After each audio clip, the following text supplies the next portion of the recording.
आपण पाहत आहात लोकसमीक्षा न्यूज नेटवर्क आणि या आहेत आजच्या सुपरफास्ट न्यूज।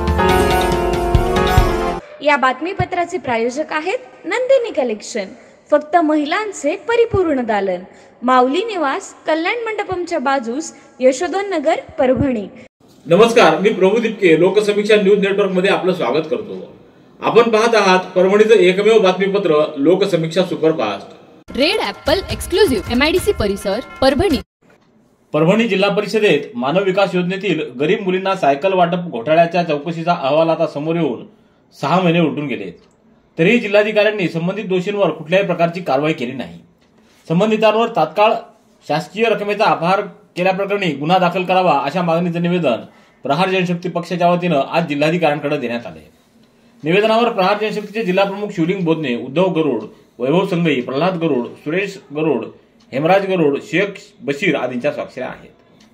मानव विकास योजनेअंतर्गत गरीब विद्यार्थिनींना शाळेमध्ये ये जा करण्यासाठी सायकलीचे वाटप शासनाकडून करण्यात आले होते। त्याचा निधी जिल्हा परिषद माध्यमिक यांच्याकडे वर्ग करण्यात आला, परंतु या निधीमध्ये मोठ्या प्रमाणावर गोंधळ झाला। मुलींच्या खात्यावरती डायरेक्ट पैसे वर्ग करणं अपेक्षित असतानाही तत्कालीन शिक्षण अधिकारी माध्यमिक यांनी डायरेक्ट मुख्याध्यापकाच्या खात्यावरती पैसे वर्ग केले, त्याच्यामध्ये मोठ्या प्रमाणावर अपहार झाला। याबाबत तक्रार आम्ही 5 डिसेंबर 2023 रोजी माननीय जिल्हाधिकाऱ्यांकडे गेली, त्यावर चौकशी समिती बसली।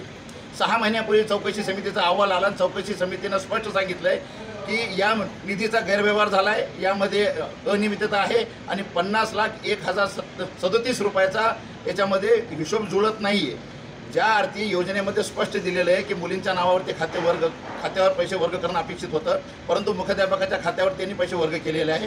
ह्या सगळ्या प्रकरणामध्ये तत्कालीन माध्यमिक शिक्षणाधिकारी आशाताई गरुड, एक कंत्राटी लेखापाल विजय राठोड आहेत आणि 15 मुख्याध्यापकांवर तात्काळ कारवाई करा अशा प्रकारचा अहवाल चौकशी समितीने जिल्हाधिकाऱ्यांकडे दिला। परंतु दुर्दैवाची बाब ही आहे की 6 महिने उलटूनही जिल्हाधिकाऱ्यांनी याच्यावर कुठल्याही प्रकारची कारवाई नाही केली। ही अत्यंत गंभीर बाब आहे। आज आम्ही प्रहार जनशक्ती पक्षाच्या वतीने मागणी केली की तात्काळ यांच्यावरती शासकीय रकमेचा अपहार केला या प्रकरणावर तात्काळ गुन्हे दाखल करावे आणि कारवाई करावी, अन्यथा प्रहार जनशक्ती पक्षाच्या वतीने न्यायालयामध्ये याचिका दाखल करून जिल्हाधिकाऱ्यांसह या सर्व गोष्टींवर कारवाई करण्यासाठी एक याचिका दाखल करण्यात येईल। परभणीतील पत्रकार अरुण पवार यांच्यावर 31 जानेवारी रोजी अज्ञात इसमांनी जीवघेणा हल्ला केला। या हल्ल्यामध्ये त्यांच्या डोक्याला आणि डोळ्याखाली वार झाले असून 9 टाके पडलेत। त्यांच्यावर जिल्हा रुग्णालयात उपचार करण्यात आले आहेत। या हल्ल्यातील आरोपींना त्वरित अटक करून त्यांना शासन करण्यात यावं अशी मागणी पत्रकार हल्ला विरोधी कृती समिती आणि जिल्हा मराठी पत्रकार संघाच्या वतीनं पोलीस अधीक्षकांकडे करण्यात आली आहे।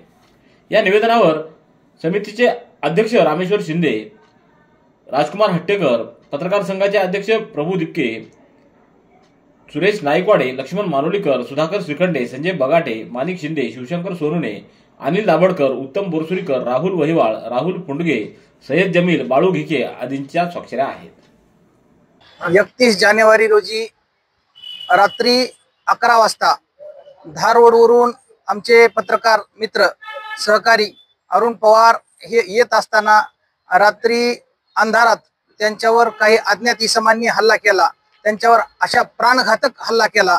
अशा पद्धतीचा प्राणघातक हल्ला एका पत्रकारावर झालेला आहे आणि 4-5 दिवस त्यांना आपल्या जिल्हा सामान्य रुग्णालयामध्ये उपचार घ्यावे लागले। त्यांच्या डोक्याला अतिशय गंभीर दुखापत झाली होती। त्यांच्या डोक्याला आणि डोळ्याजवळ 9 टाके पडलेले आहेत आणि ही अतिशय गंभीर बाब आहे।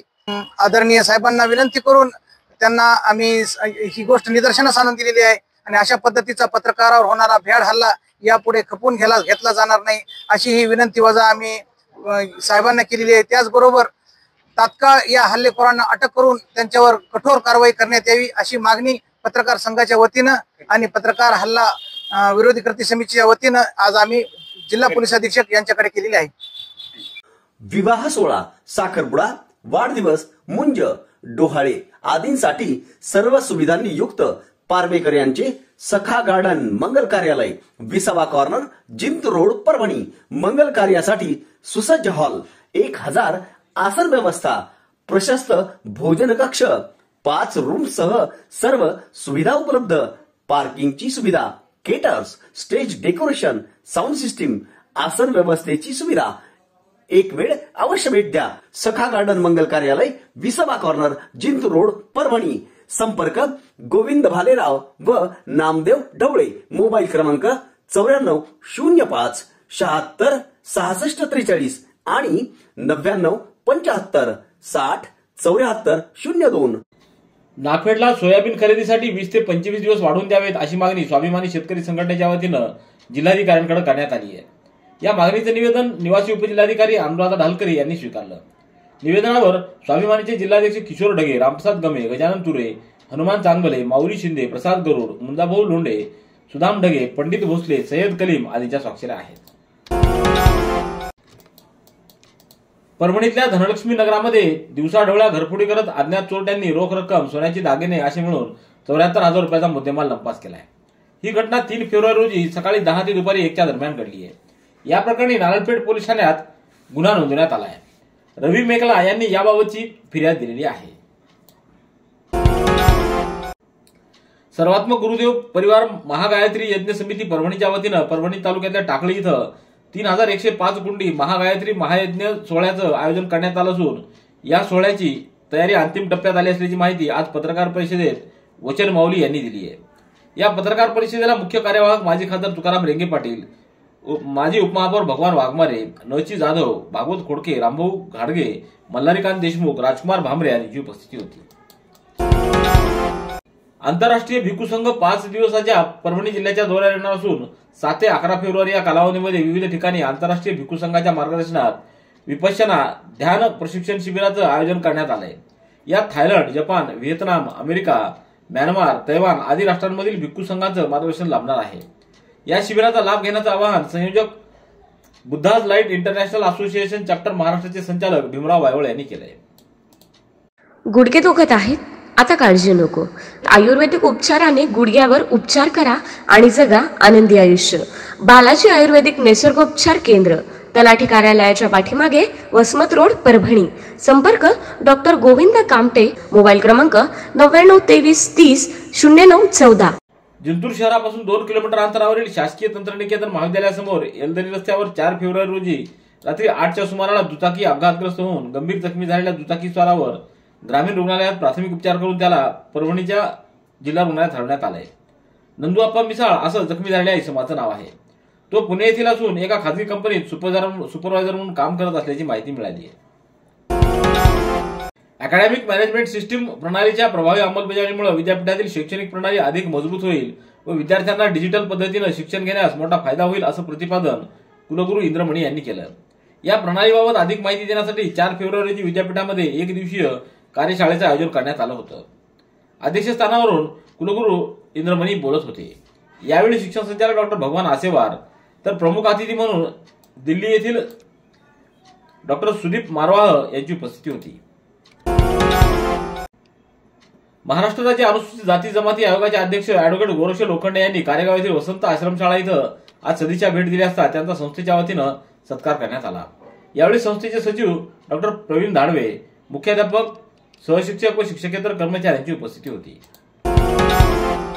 शौचासाठी ज्वारीच्या शेतात गेलेल्या एका 16 वर्षीय अल्पवयीन युवतीवर बळजबरी अत्याचार करण्यात आल्याची घटना 2 फेब्रुवारी रोजी ग्रामीण पोलीस ठाण्याच्या हद्दीतील एका गावात घडली आहे. या प्रकरणी पीडितेच्या तक्रारीवरून 3 फेब्रुवारीला आरोपीवर गुन्हा नोंदवण्यात आलाय. अल्पवयीन पीडिता ही बाथरूम आल्यानं वीटभट्टीच्या शेजारी असलेल्या ज्वारीच्या शेतात गेली होती. त्यावेळी आरोपी तिथं आला आणि त्यानं तिला एकटं पाहून तिचा हात पकडला. दोघं पळून जाऊ असंही म्हणाला.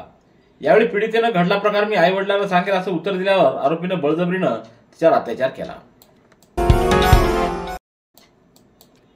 गंगाखेड तालुका प्रवासी संघ व राज्य परिवहन महामंडळ गंगाखेड आगार यांच्या संयुक्त विद्यमानं 4 फेब्रुवारी रोजी रथसप्तमी निमित्त गंगाखेड बसस्थानक इथं प्रवासी दिन साजरा करण्यात आलाय. प्रवासी महासंघाच्या वतीनं उपस्थित प्रवाशांना गुलाब पुष्प देऊन त्यांचं स्वागत करण्यात आलं. अचानक झालेल्या स्वागतामुळे बरेच प्रवासी आनंदित झाल्याचं दिसून आलं. सेलू शहरातील आंबेडकर नगरात कामाचे पैसे देण्यावर झालेल्या वादात कुऱ्हाडीनं मारहाण करून जीवे मारण्याची धमकी दिल्याची तक्रार अजय धापसे यांनी सेलू पोलिसात दिल्यावरून 2 जणांच्या विरोधात गुन्हा नोंदवण्यात आलाय. धापसे यांच्या घरासमोर 2 फेब्रुवारी रोजी सकाळी 9च्या सुमाराला कचरू सातसमुद्रे आणि नितीन सातसमुद्रे यांनी कामाच्या पैशावरून आरडाओरड करत वाद घातला.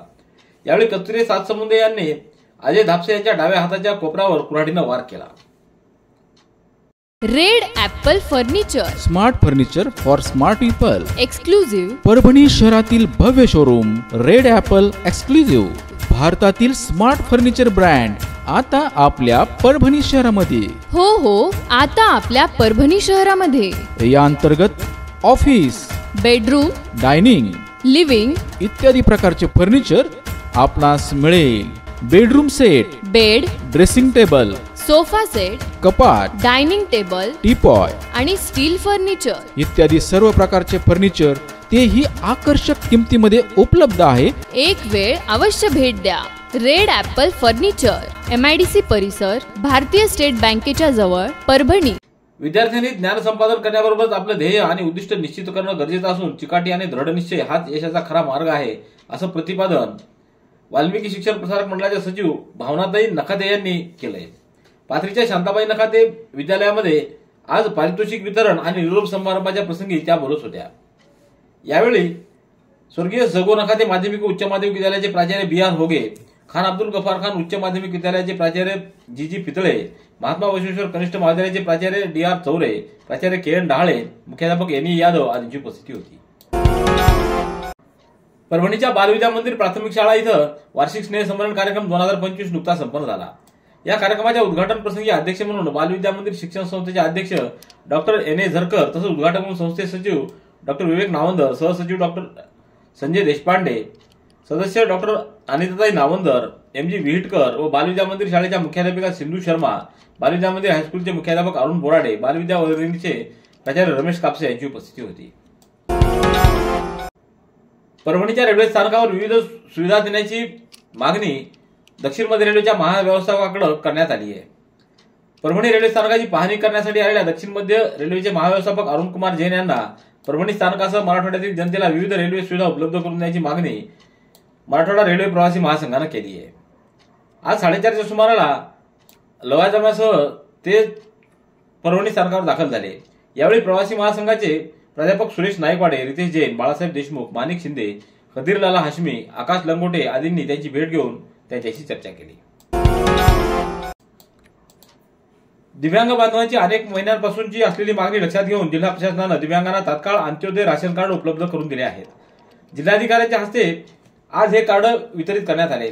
दिव्यांग परिवारांना अंत्योदय कार्ड मिळावं यासाठी सत्यम दिव्यांग संघटनेच्या वतीनं अनेक महिन्यापासून जिल्हाधिकाऱ्यांकडे संघटनेच्या वतीनं वेळोवेळी ते मागणी करण्यात आलेली होती. जिल्हाधिकाऱ्यांनी याची दखल घेऊन दिव्यांगांना तात्काळ अंत्योदय राशन कार्ड देण्याच्या सूचना केल्या होत्या. त्यानुसार आज हे अंत्योदयचे रेशन कार्ड देण्यात आलेले आहेत. वसंतराव नाईक मराठवाडा कृषी विद्यापीठ आणि रिलायन्स फाउंडेशन यांच्या संयुक्त विद्यमानं 4 फेब्रुवारी रोजी परभणी तालुक्यातल्या दुर्डी इथं शेतकरी बांधवांसाठी हरभरा पीक व्यवस्थापनावर विशेष प्रशिक्षण आणि प्रात्यक्षिक कार्यक्रमाचं आयोजन करण्यात आलं. यावेळी कृषी माहिती केंद्राचे विस्तार कृषी विद्यावेत्ता तथा व्यवस्थापक डॉक्टर गजानन गडते, सहाय्यक कीटकशास्त्र डॉक्टर दिगंबर पटाईत, मधुकर मांडगे आदींची उपस्थिती होती.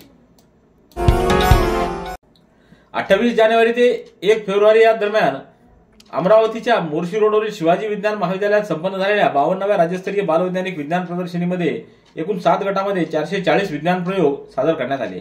त्यापैकी परभणी जिल्ह्यातून संस्कार देशमुख आणि नरेश ठाकरे यांनी नाविन्यपूर्ण अशा साइन लँग्वेज ट्रान्सलेटर अर्थात टेक्स्ट टॉक या मॉडेलची माध्यमिक गटातून राज्यस्तरावर प्रथम क्रमांकाने निवड करण्यात आली. त्यांना त्यांचे मॉडेल राष्ट्रीय स्तरावर विज्ञान प्रदर्शन स्पर्धेत महाराष्ट्राचं प्रतिनिधित्व करण्याची संधी मिळालेली आहे.